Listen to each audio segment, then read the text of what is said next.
Au printemps dernier, j'ai mis en ligne sur cette chaîne une vidéo sur l'analyse de la pratique et ma manière de l'animer, et j'avais envie aujourd'hui de vous donner un exemple pour illustrer ce travail en reprenant quelques éléments d'une séance récente. Dans le groupe en question, il y a 8 participants qui se connaissent, ce sont des travailleurs sociaux, ce sont des intervenants concrets, factuels, qui accompagnent des personnes qui leur sont confiées, ces personnes qui sont confrontées à des difficultés sociales au sens large. Dans ce groupe, un des participants, Marie, nous présente une situation qui la préoccupe. Cette situation concerne une jeune fille qu'elle accompagne qui s'appelle Lisa. Marie nous fait le récit de cette situation. Elle explique que Lisa, une toxicomane, est très envahissante pour elle, qu'elle ne l'écoute pas, que c'est un électron libre.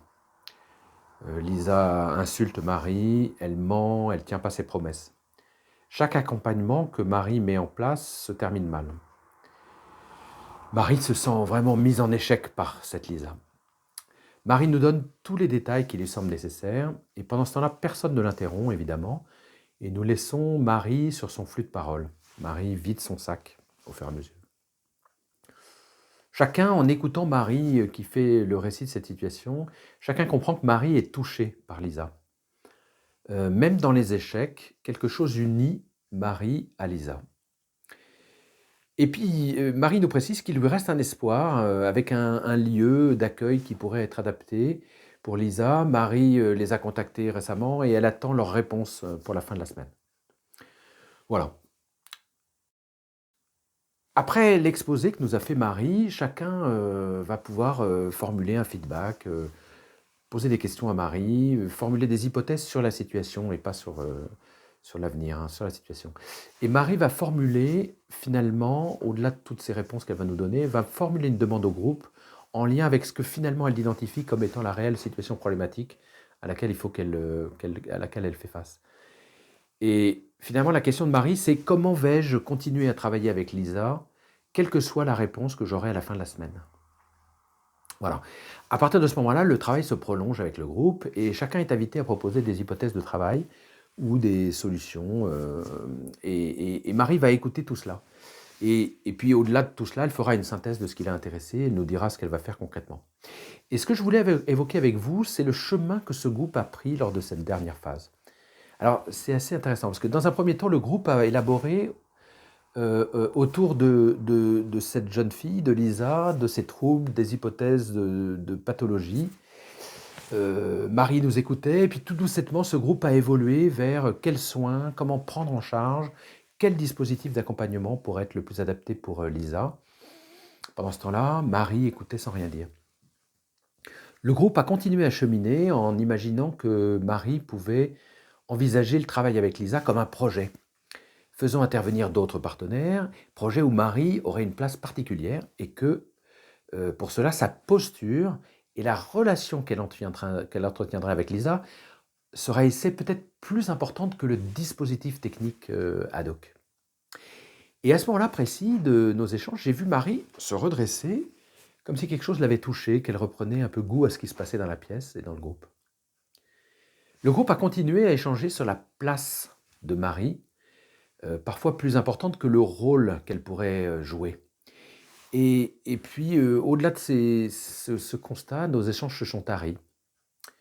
Voilà. Au-delà de ça, j'ai redonné la parole à Marie, bien sûr, qui nous a redonné les éléments essentiels qu'elle avait compris durant ce travail avec le groupe. Et nous avons compris, que Marie nous manifeste qu'elle a vraiment compris que l'attachement qu'elle avait vis-à-vis de Lisa n'était pas un problème en tant que tel, tant qu'elle pouvait le nommer, cet attachement, et qu'elle pouvait faire que cet attachement puisse être réintroduit dans la relation qu'elle avait avec Lisa pour aider Lisa, en s'appuyant sur cet attachement, à comprendre ce qui était possible, ce qui était moins possible, et ainsi de suite.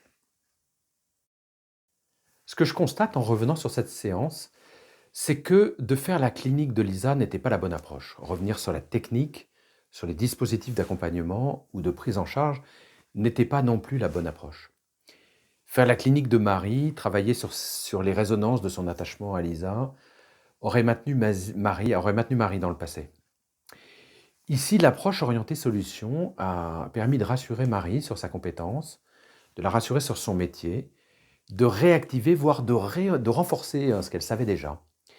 Probablement, ça l'a déculpabilisée sur son attachement et ça lui a permis de comprendre que cet attachement peut aussi être utile dans l'accompagnement de Lisa, pour peu que Marie puisse en faire quelque chose au service de Lisa. Voilà.